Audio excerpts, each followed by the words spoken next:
loko bela ba shukara besa Mutsho wa shuzori wani war fara spiona rakwa rishabesa bukata shangola shu busikwa na musiriko dibona zori mvula tsongo tangana othe zidoba dzikola bela fedzi ari shitwa po rishabesa zwine bakho tsibudzo a zwone ri kho dibela phanda ngo raro machero shabesa pitungo ba pingtina ne pala mvula tsikobana zidoba dzichikona fedzi asi mvula zamanda ngeno shabesa pitungo vunduni la shula Gauteng bungo bupa vundo la shula Mpumalanga shabesa na bungo bupa vundo la shula Free State mvula za shizikobana zidoba dzidne amanda ngo raro shika ne pala ka 60% ri shitwa po rishabesa zwingapho zwine bakho tsibudzo ne kha vundo la Gauteng ndori bachirabesa ngo raro mvula za shizikobana zidoba dzichikona fedzi phamana nawo zotamba fedzi zorai na Mutsho ne kubona zidoba upasi 24 degrees pala Johannesburg ri shitwa po rishabesa pala kha vundo la shula Limpopo zwine bakho tsibudzo zone ndi Mutsho ne khawo dobona mvula none kubona temperature zidoba dzibukati nga raro pulukwane 25 degrees uchikubona na pala Mesina 27 degrees ndi Mutsho wa makole na mvula petho phambana ri shitwa po rishabesa kha vundo la shane pa la Mpumalanga petho ngo kharili na kubona temperature zidoba pasi 24 degrees emene 23 degrees mvula dzikho dibona dzikhisa phambana na petho phambana ngeno kha vundo la shula Mpumalanga ri shitwa po rishabesa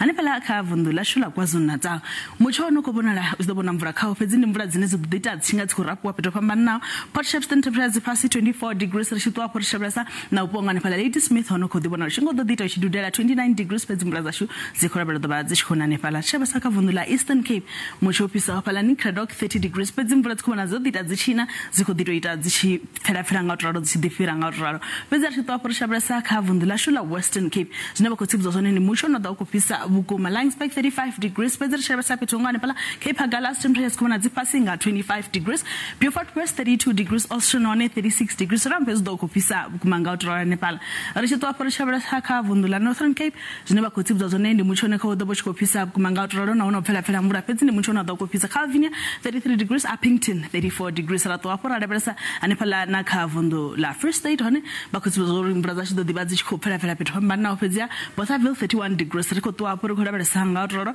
ane pala kha vundo la Northwest none ukubona chitopisa pala Mahikeng mvula zone zikudibona dita dzichifela nga utraro fedzi ndi Mutsho no doba uchiko upisa khazo ubva khanne mukolo wa matsira ndiri madekwana abudi